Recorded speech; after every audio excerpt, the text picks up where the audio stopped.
let's talk about your characters. Let's start with your character. Tell us about her. Maisie is the heroine of the story, or she's trying to be the heroine, I guess.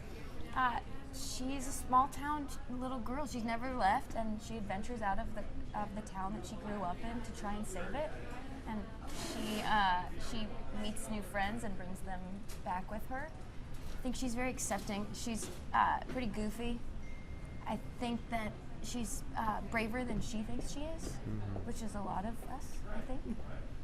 I don't know, I kind of love her. You've become her. Slowly, yeah, I think I'm slowly becoming her. And who is Bo? Bo is less brave than he thinks he is. He's the inverse to me. Maisie and Bo are engaged. The entire story starts with our engagement, our wedding, a wedding that almost didn't happen. It's the beginning of the show. And so it's all about our relationship and how two people who have grown up in the same community never left, and how we lean on each other and how we can learn from each other. I think that Bo thinks he knows everything. He's stubborn. He's prideful. I mean, he's loyal. You know, he's going to give his all, but his all is not always the correct thing. And I think he learns through Maisie. He learns what he can lean into, lean on her for.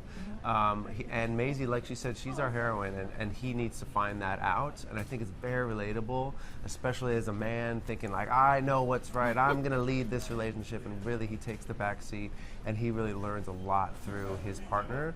But he's got so many redeeming qualities. He leads with his heart. He leads with loyalty and compassion, even if he sometimes puts his foot in his mouth. Yeah. And I hear this is just funny. Yeah. Funny is Absolutely. all get out. Painfully funny. It's funny, but it's going to hit you in the heart too. You're Yeah. going to be surprised. I think people, when you first sit down, you know, you get that drink, you sit down, you listen to music. You're like, this is going to be a fun time. You hear a bunch of really good Musical jokes. about corn. First 10 minutes, you got a lot of jokes, and you're thinking, oh, this is going to be a fun time. Then all of a sudden, you're starting to feel it in here a little bit, and then by the end of the show, you might be weeping a little bit. I know that's how it affected me.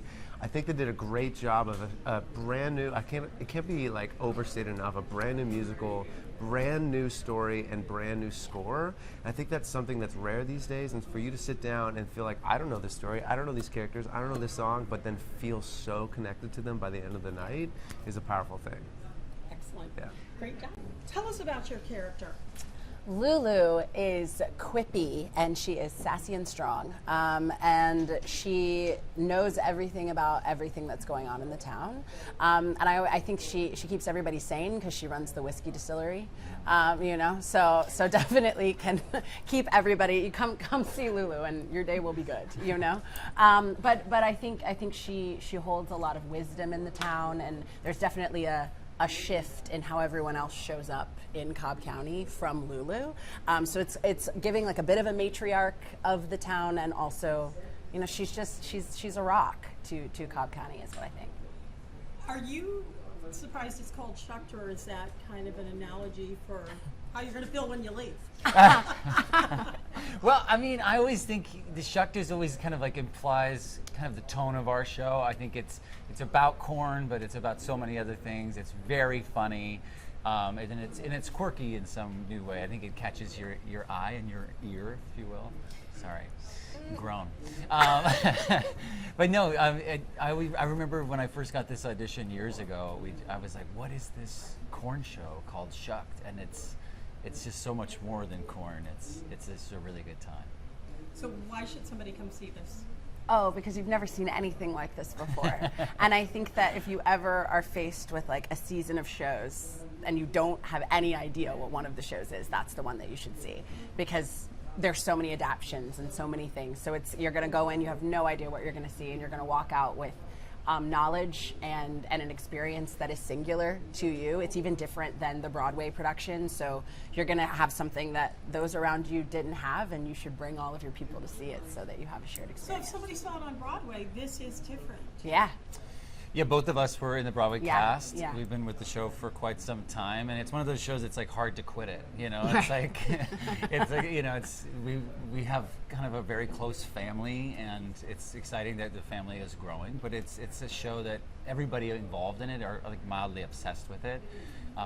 So it's different. I feel like it's, you know, we've made some changes to make things better, and Yeah. in some ways I feel like audiences across the country are going to love this show even more than New York did. So. Yeah. and your belly's gonna hurt when you leave. Ooh, you're gonna have abs. Yeah. Yeah. We're I can't wait. We guarantee it. Yeah, we're still laughing, and we have both been doing this. I mean, I've been doing the show for over 2 years. You've been with it longer, and yeah, Three. yeah, This is yeah, three. yeah. And like we still laugh at the jokes, and I think that says something about it for sure. Yeah. Excellent.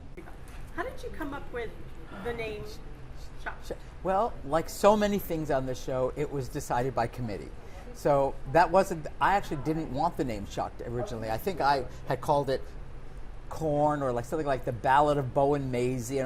And I think it was Jack said, Shucked. It's just Shucked. And then our incredible producer, Mike Bosner, said, I can sell a show called Shucked with a picture of a corn. And I was like, fine, if you think you should. And they were absolutely right. People at first were like, wait, shucked oysters? What is this? And then once they saw the logo and once we did the ad campaign and once they saw the show, it all made sense. And it sort of became like the Phantom of the Opera mask or the Hamilton. It became so specific to our show and we became the Corn musical. So it was actually a really smart idea that I did not foresee. So you wrote the book, but you directed. I certainly did. And putting all the pieces together, what was that like? Because it's all about timing and all of that. I have to say, I think I might be, on paper, the last person you'd expect to do a production of Shucked and about corn and laughter. I mean, I love comedy and I've done it all my life. And I'm from the Midwest, I'm from Michigan. So I know these people very well. And I had an instinct.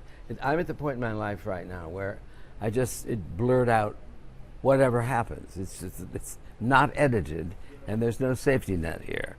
But I always feel when it comes to the work itself, if it makes me laugh or makes me cry, it's mine. I know what to do. And even though I kept saying, are you sure that I'm the person you want to do this? They were sure. And we had the most wonderful time in that. How much leeway did you give to cast members? Because I've talked to other directors and they'll see something that some of the cast members do and say, yeah, that's what I want. Well, the adage is it's 90% of the job is casting. Because if you find people who are simpatico, who love to be together, if they get his humor, and that's the key thing, they have to speak horn. If you don't speak horn, you can't be in the show.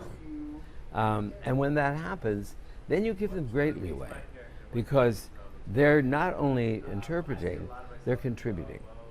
And that's when you have a piece like this, that's an ensemble piece, you want all the lights bright.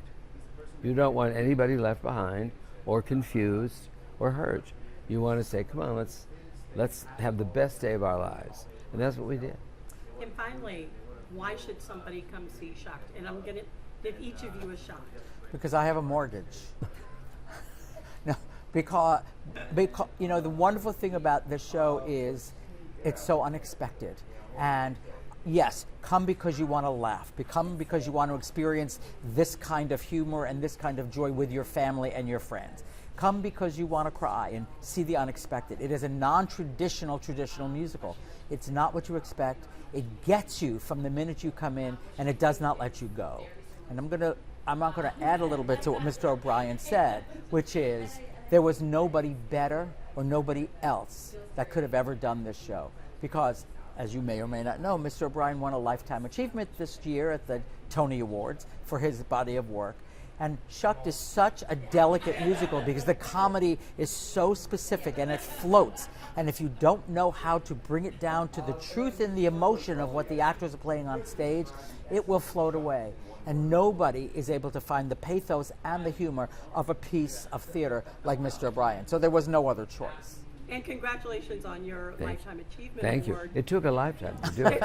It always does. That's why they call it I thought they'd never get around to it. I know. It's like, not posthumously, please. No.